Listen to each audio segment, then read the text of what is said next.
I'd like to get two things, Charlie.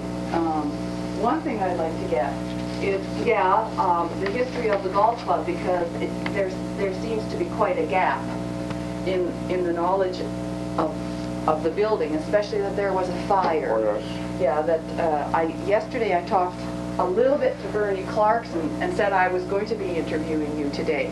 And I was trying to get some type of overview from him, because so that I would know what to ask you and everything like that. Okay. Essentially, he said that, he didn't know much prior to, to when he was involved. Yeah. So anyway. Well, the clubhouse, actually, the original one, they used the clubhouse in the original club in 1920. They bought up several farms in that area. Who was this group that did it?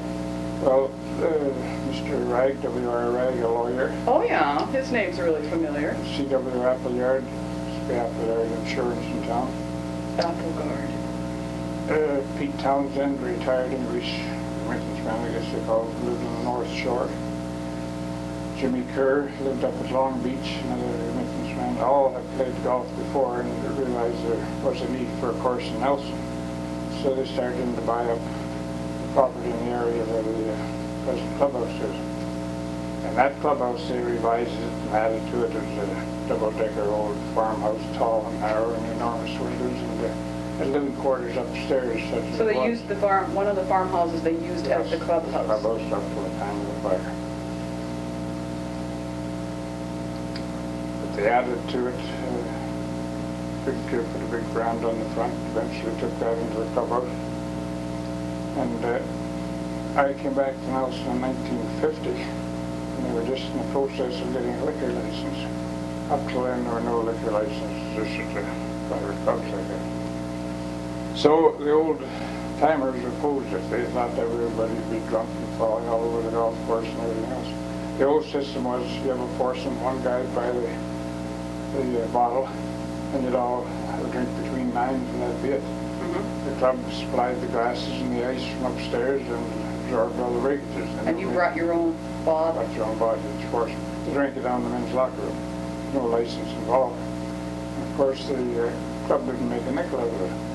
Then when I came back to Nelson in 50, why, I didn't golf for 30 years. I was busy house building. But they kept getting me to go up and look around. They remodeled the clubhouse and we put a bar in, got a license. And everybody came in, and when you finished golf, you had one or two drinks, whatever you wanted, and go home. Instead of staying till Bob was all drunk up, and you're all drunk up too. So, actually, the club made money out of it, and that helped them out maintaining the course, having the fairways, greens, stuff like that. Money which they never had before. During the 30s, I was first involved in 1935. Probably had 60 members then. And the dues were probably $35.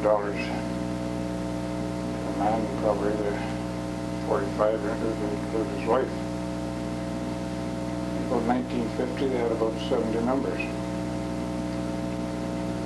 So what were the dues in 35? Oh, I'd guess them at being $35 maybe for the man. For the man, and very few ladies golf, so it might have been 10 ladies golfed, something like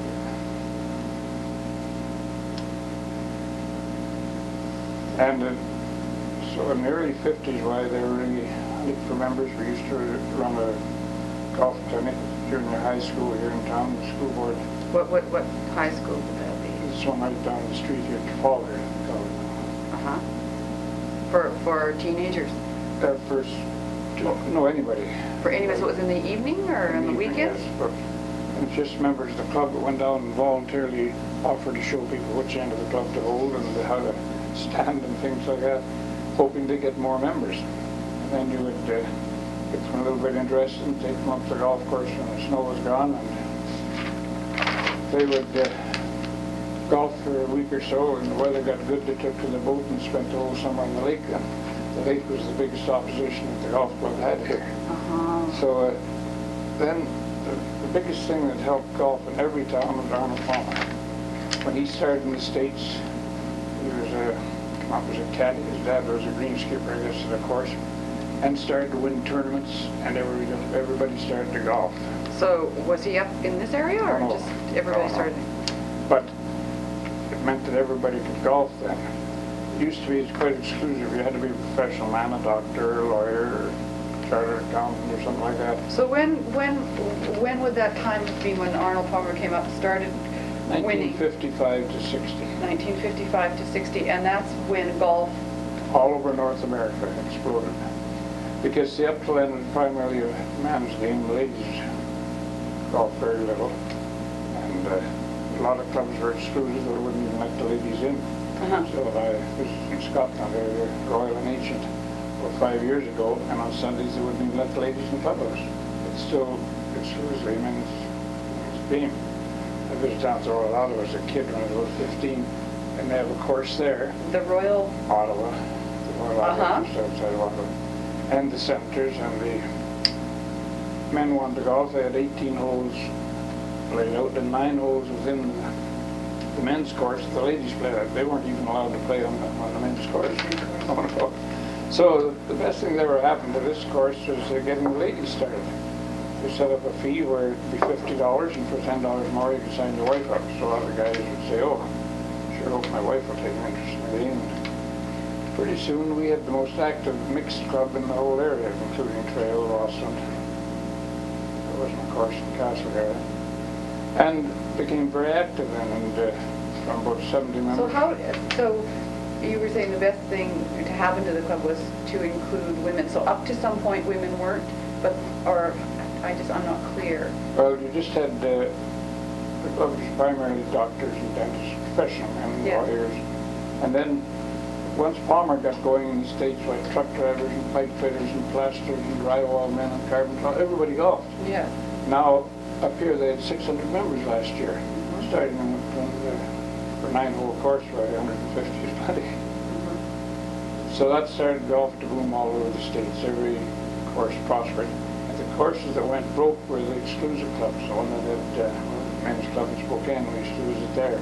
So how did this $50 fee for women happen? And do you remember what year? $50 for men.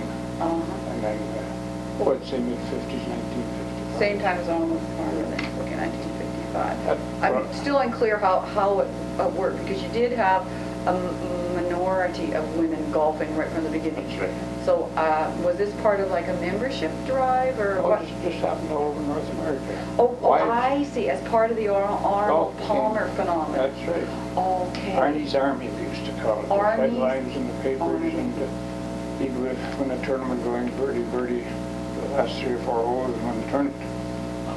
And everybody started to golf. Suddenly they started walking in out of the woodwork, wanted to golf. And we used to have to coax them up there and show them where the golf course was. So it started to boom. Last year they had 600 members, previous year 600 members. Yes, I was a new member last year.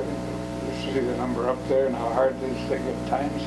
Since I've been retired 15 years now, last January.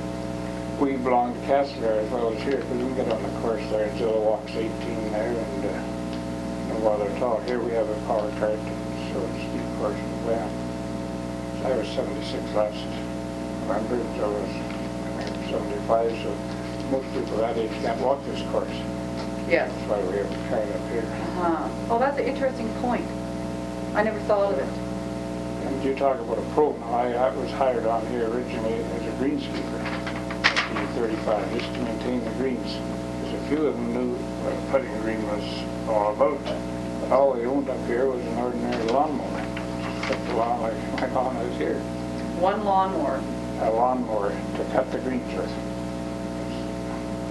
And that would that be the motorized one? Oh, no. That hand push. Hand pushed. And they had a horse, I can show you some pictures there. It used to haul 5 units, which were basically lawnmower units, to cut the whole course with. So, second year I worked on, told them I need a putting unit, and that meant $100. Well, that created a revolt right there, and nobody figured they had $100 to spend on that. Putting unit. Putting greens unit there. Just a mower that would cut the putting greens down so tight, so they cut very tight. They're 7-bladed mower instead of a 5-bladed mower. Little lawnmowers. I'll show you a snapshot from it. Great. So then they've gone to the big equipment. Now they have so much equipment up there, sprayers and backhoes, bucket loaders and everything else. It's amazing. First they have the money now with 600 members. It's very good. And golf is that way. We've got courses in this area. This is one of the best golfing areas in the whole BC. Given the choice of here, Castlegar, Birchbank, Rossland, Creston, Reendale has a course. Winlaw has a very nice course. And that's why you have so many golfers. Government of Canada are busy telling on TV all the time, you get off your butt and walk around the block or do something for exercise. And 4 hours on the golf course gives you that exercise. That's why a lot of people like it.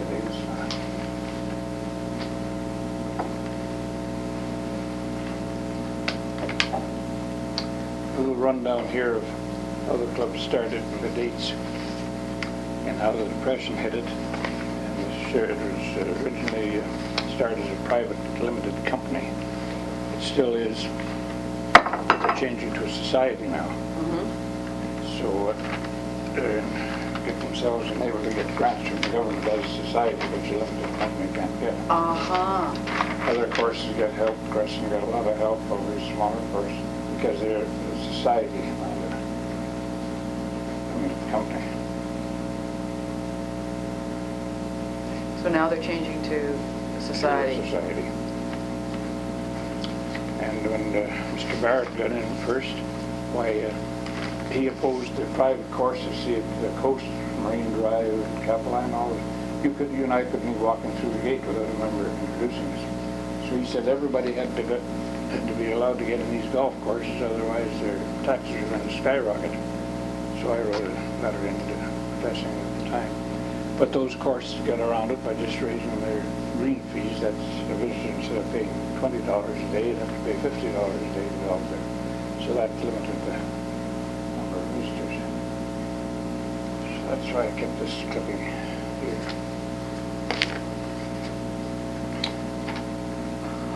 Good. So all this stuff you can just read.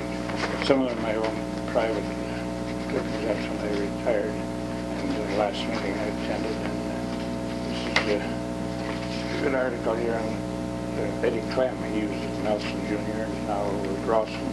He turned pro. He was financed by Nelson men here. Took it down on the pro trail, and after being there a year or so, he gave it up. This is that indoor clinic we used to have down at the school here.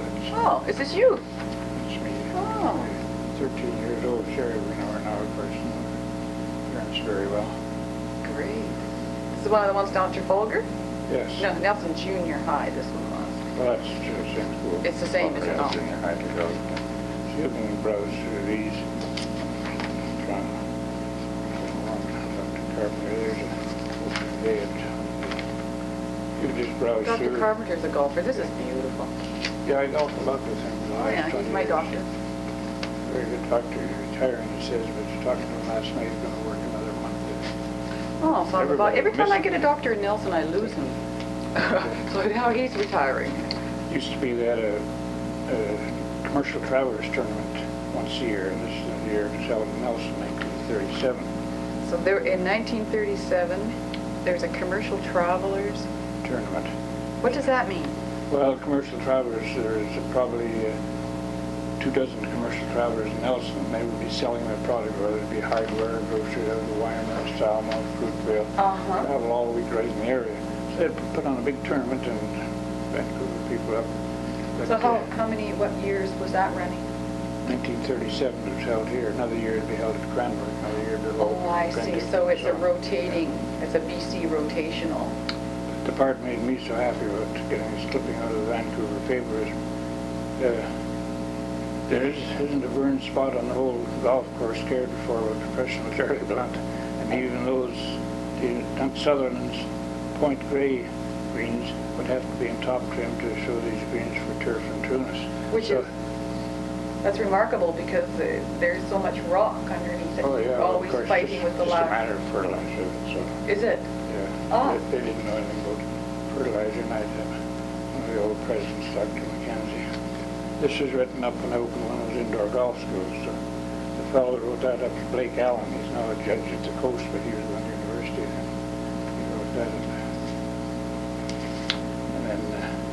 this year when they called it you're a pro, but you weren't actually a pro in terms of ability. I could get power rounds up here like 33, but never a turn. Bernie Clarkson is a far better golfer than I have ever been. He was teaching me last summer. Yeah, Bernie he's won our tournaments up here, won our Labor Day and things like that. So that's that file. And this other one, the ladies, whom I told you in the mid-50s, we had a lady pro up here. So she's in Prince George now, Cathy Bell. There's a article on it there.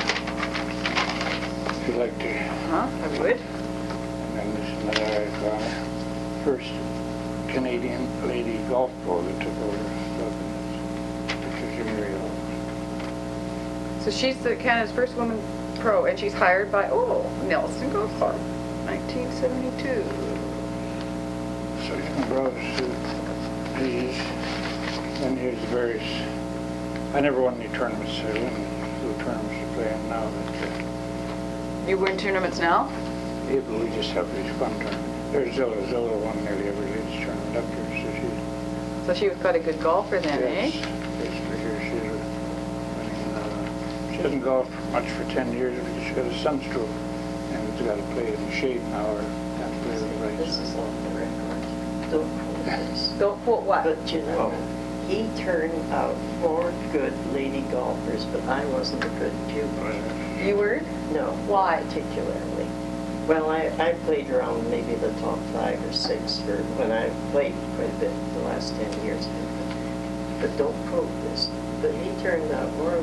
One lady, we met her down south. She came here, and she's here 3 years, and Charlie started her golfing. The last year she was here, she won the club championship. She had CPR people. She went to Miss Joe. She won the club championship there. And I could name a lot of others. So how does he do that? He is a very good teacher. You're a good teacher. So He taught a very orthodox method of golf that you'll see. But he never spent the time golfing to become an excellent golfer himself. Yeah. But he could. Started as a caddy. I know some people can be a very brilliant pupil and they could be a rotten school teacher. Yes. Some people can struggle to get through school and be understanding and be a good teacher. Yes. But, you know, I shouldn't have put this in. Why? He was, because I know so many girls he taught. To this day are teaching there, playing there. Well, good. Yeah. There's Zilla. Yeah. Gwen Miller, But she's I a top was player never, in Kelowna now. I was never didn't put the time enough in on it. So who was the top? Oh, Who was Gwen it? Miller. I'd say Gwen Miller was our best player during that time. What was the time period? Oh, who was Gwen? Oh, she is this one, but there are lots Look of who's people. holding the trophy here. Much better than me, don't put me in Okay, this is Gwen Miller here. No, it's Zilla in the middle holding the trophy. Oh, is this her trophy? Yes. There's where the headlines used to be that. She never won any tournaments. Look at Zilla holding the trophy here. Uh-huh. So she's got these trophies, but she never won. Is that right? She says, she played steady golf. And this is the days the old clubhouse, why when springtime came, why the ladies would go up and clean out the clubhouse and wash the dishes and wax the floors. Hiring a caterer was a hard problem because you could only offer them 8 months' work. So to pick up somebody, either get an alky or no good one. So one year the caterer quit, or we had to fire him in August, and the ladies took over, and each week another couple would run the clubhouse, wash the dishes, serve the meals, the floors. So that's what it was, and they didn't have 600 members. Uh-huh. So what time span would that be when the women, right up till? Till late 60s, 65 to 70.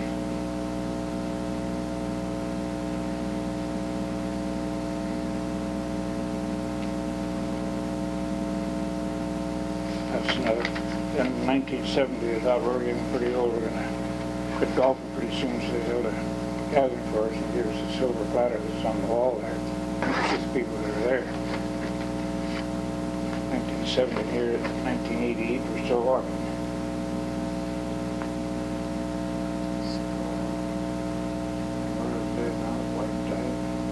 Well, what about the Sproul that runs the board works? That's their son, Brooke.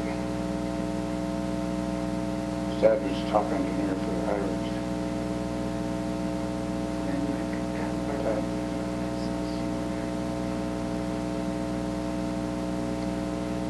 Carpenter. Still at the turn of the century, Yeah. athlete up here called Bill. Very good running. Oh, no. His fellow was an engineer for the highways and they retired at Qualicum. I think she's still alive. So 1970, you guys retired. That's what they thought. Still walking, talking, arguing, fighting. Still doing it. So how long were you greenskeeper? Till 1939 when the war broke out. I basically had learned golf when I was caddy. But also at that time I learned to telegraph because the course I played at, caddy at,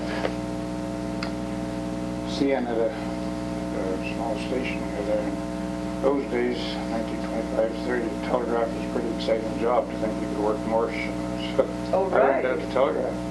Well, then CPR were looking, so they hired me on. I worked steady ever since. Ended up, when I came to Nelson 50, I was still working for the CP Rail, of course, and Did you transfer here? came in as train dispatcher here. I was an operator on the line. I used to operate Proctor and Crescent and back to Sir Iron all these places. So it's like, but I was train dispatcher here. They handled a division like from Penticton to Nelson to Penn. Worked a lot of graveyard, like 23 years of night shift. So I had time during the day to golf. When I go to bed, I could golf or go and work. How many years of night shift? 23 years. At night till 8. And so you would golf in the daytime? Yeah. Would you come home and go to bed, or would you just Yes. go golfing and then come home? Bed right first thing in the morning and then you'd wait by 2 o'clock or something. Didn't do much golfing. Made the mistake of buying an old junky house all the time and remodeling it and selling it again. So I still end up now owning 3 houses, 4 houses, trailer pad and things like that, which means a lot of work. Yes. If you want to buy 4 houses, I can go away for the whole winter. Yes, actually, well, maybe. That's tidy down. Yeah, we have two. Well, we have a house, old, 1929, a house almost built, and a cabin on the same land. So we've got, Town or North Shore? we have one house on Carbonate Street, and a cabin and a house being built in Sproul Creek. What? So The you other know what way. we've been doing. Yeah, you've been busy too. So I didn't golf very much.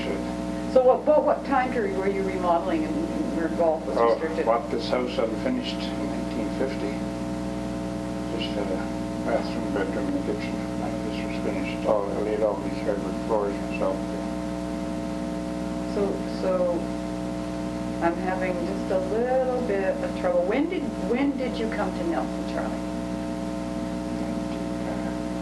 1931. Okay. Depression had started. Those days you got out of school and I had a senior metric, first class, whatever they called it then. I couldn't get a job anywhere, so I just worked everywhere. So you came here 31 and you did handyman kind of stuff, whatever you could. Yeah. And then at what time did you, were you immediately in 1931 into golf or? No, 1935. 1935 you got it, and you became greenskeeper. Yeah. And Zila became cook, or did that evolve No, later? we weren't married until 1937.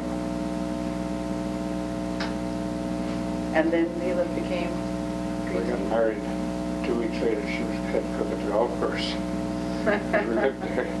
Nevertheless, in those days there was no unemployment insurance and like that, so in the wintertime you're unemployed. But luckily, a lot of mining men golf. So somebody would ask, well, what are you going to do in the wintertime? Right, well, I worked 2 winters at the Yankee Girl mine in Weimar, which is across the street, 2.5 miles up the hill. Another winter up Sheep Creek.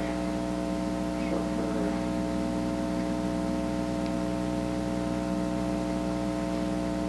for Around the winter time, you had to keep working if you wanted to eat. And I ran the curling rink down here for 2 years too. So what 2 years did you run the curling rink? That was 39, 40. So yeah, it got built in 1935. 35, actually I was working on the road getting down Melbourne then. Excuse me, Barbara. Put the history of the golf club in, but don't put our history in. Sorry. No, that's what I'm supposed to do. The golf club didn't exist without No. people. Oh, yeah, his part in the golf club, but never mind the rest. No, I didn't want this to be an article on the golf club, not my personal life or anything like that. Oh, why not? Well, because I was involved in it and always enjoyed helping, but primarily I want to prove how the course has progressed since 1920. I think they bought the land in 1918 and 19. And by 1935, when I first saw it, it was the same area as acres as it was in 1920. And until we built the new number 5 hole was 1957, why the acreage didn't change at all there. It just remained the same. And now it's basically the same acreage as they had in 1920, other than that one hole, number 5, the uphill hole. That was built in. Volunteer labor board at Cathy putting tractor down there. The guy to run it. So when you worked at the curling rink, 3940, was that when they were putting in the new, like they built it in 35, but weren't they putting in some new rinks because the women were also getting into curling at that time? Or they built the new present rink. They built that roughly around 1960, I think, or 65. No, basically, when they built it in 35, they had what's there now and what they call the old rink, the kids, where the kids play. The floor was, the place goes up and down across there. It's all built in 35. So, if you'd like to take and browse through these. Oh, I'd love to. Plus, there's a couple of they're small little clippings there from the project. I'll be careful. And there's a pro shop that I built up there in 1937, And this is you, 38, yes. strapping young man. There's clubs now. I used to do club cleaning. And each club had maybe 5 or 6 or 7 clubs. Now they have 14 clubs in every bag. And each was not stainless steel, but just cast iron then. So they rusted very easy. And they'd have to So what did you do to keep them from buffing rusting? machine sitting there, a cloth buffer.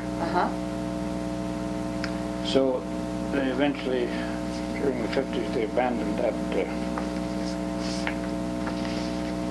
pro shop. There's that's in the back of the pro shop had a caddy's bench here, a little shelter along there. Had about 20 caddies, 15, 20 caddies. Bill Apostolic, who's the Townsend dealer down here. Mick Apostolic, contractor in town. They were all caddies then. So what's that period? That was 1937, 38, 39. Apostolic. Yeah, Bill Apostolic owner of the Townsend dealership.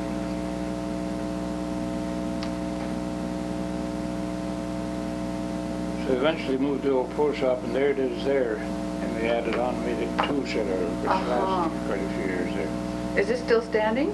No, they burned it last fall, so they phoned me to come up and burn it because I built it in 1937. So there's Okay, so the old pro shop was built in 37, and it became the tool part of shed. the tool shed Tool shed in the 50s.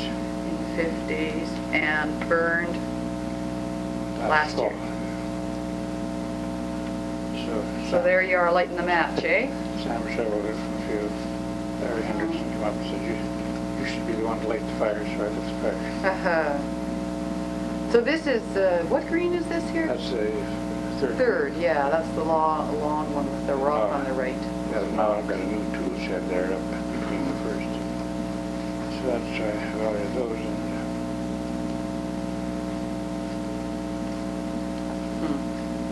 So this was 1937 when I was Nice photograph. great old age of 25 years old. Young man. Oh, my life was practically over. You're going to get to be 25, your life's just about over. So if you'd like to read through I'd love those to. things and the two balance sheets here, give you a rough idea. This is your junior 1988. Think of how well organized they are now. Mm-hmm. One thing that's very important, during all of the lean years, we always had 90 to 100 juniors up there. There were never any restrictions put on being junior members. What does that mean? Some courses, unless your parents are golfers, you can't join the club as a junior. But up here, we never restricted juniors. A kid could join for around about $10 a year. So when did they have that, start that, no restrictions on juniors? Well, forever. Always. So you always had 90 to 100 Juniors. juniors, so that's And probably... we've developed a lot of real good juniors. You look at, well, Gus Adams' boys, and any of those kids, they can hit that wall a country mile now. And Yeah, Tracy Adams too, Tracy, apparently. she's very good, and Jamie's very good. Jamie Jeff, Adams? Is there a Jamie Adams? Jamie. Isn't there Jamie Adams, Ella? Jamie and Jeff. Jeff's the one playing hockey now. And their mother was a very good golfer. Yeah. What- She isn't, Well, she still plays and she's in the oh, they've moved. Nice. Well, the market company. Whether you're on tape. Oh, right, that's right. That's all right. Couples are allowed to separate because I've interviewed Gus and he says he's not with his wife. So it just happens.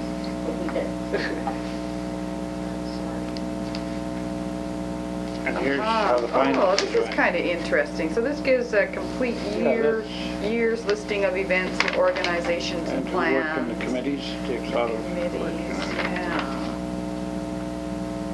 Now, what about this dress code? Now, this is pretty interesting because apparently some courses no longer have a dress code. Like you have to have a collar, and the men are upset that women don't have to have collars. So, Or I guess, what do they call these shirts you wear down? T-shirts. women's halter tops? No, I'm talking about men's. Men. These just strap things over your shoulder. Oh, muscle shirts, kind of? That muscle shirt, athlete shoes, but I think they insist on a collar like this at the golf club. Yes, they do. They don't never quoted up here. One time in the mid-60s, I think, they had discussion as to how long a lady's shorts should be. They couldn't get any committee member to go and tell the lady so long the shorts should be, so it dropped right there. But he had nerve enough to tell him. Here's a rough rundown on the finances. 1966. They collected $12,000 in membership dues, In that's top membership line fees, there. yeah. Here in 1987, membership dues, 110,000. So that shows the number of members they have now.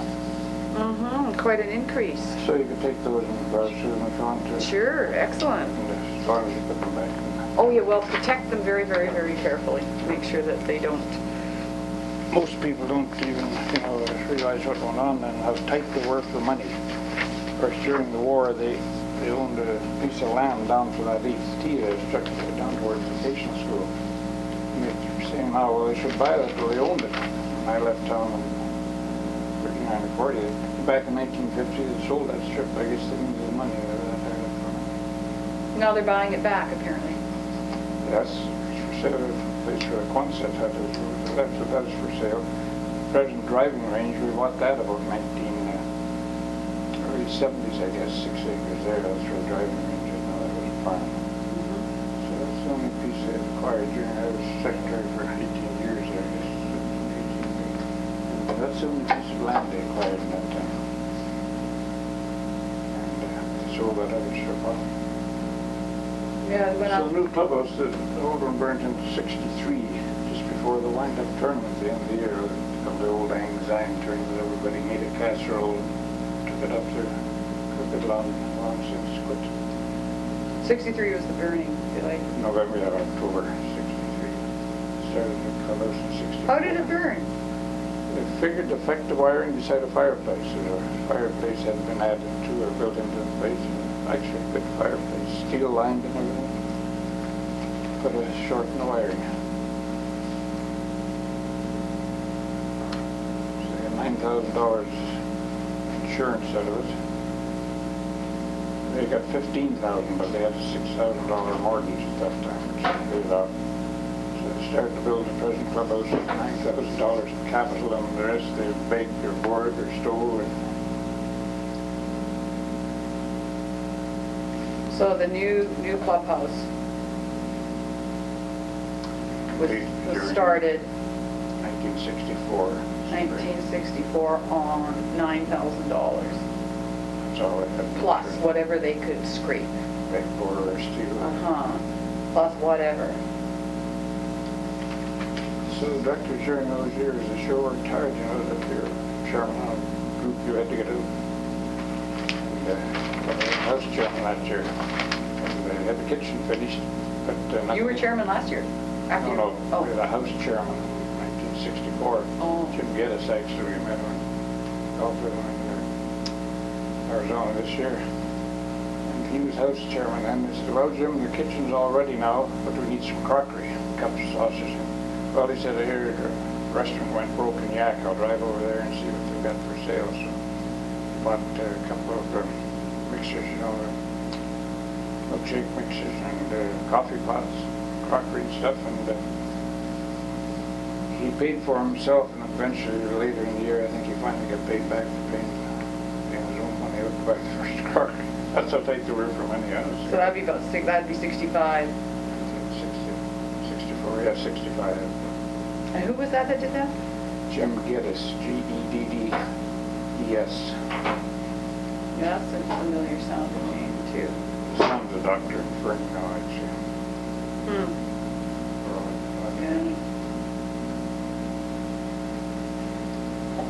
Great. Well, you certainly filled me with information. This one little sheet here will give you the... I'll give you one single sheet there. Yeah, I just set the back so I wouldn't wrinkle them or whatever.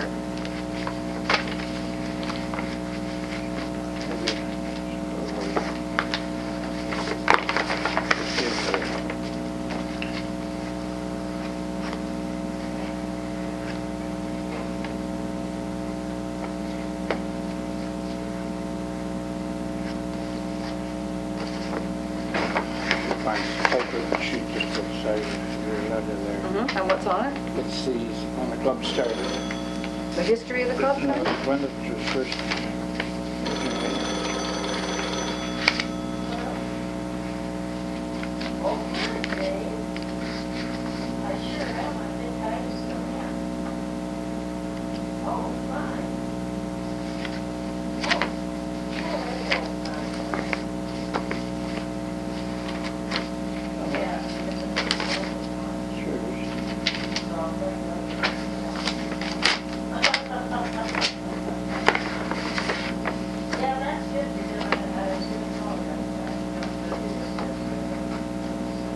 Cathy was good. Husband was cook when she was pro here. Husband was an excellent cook too.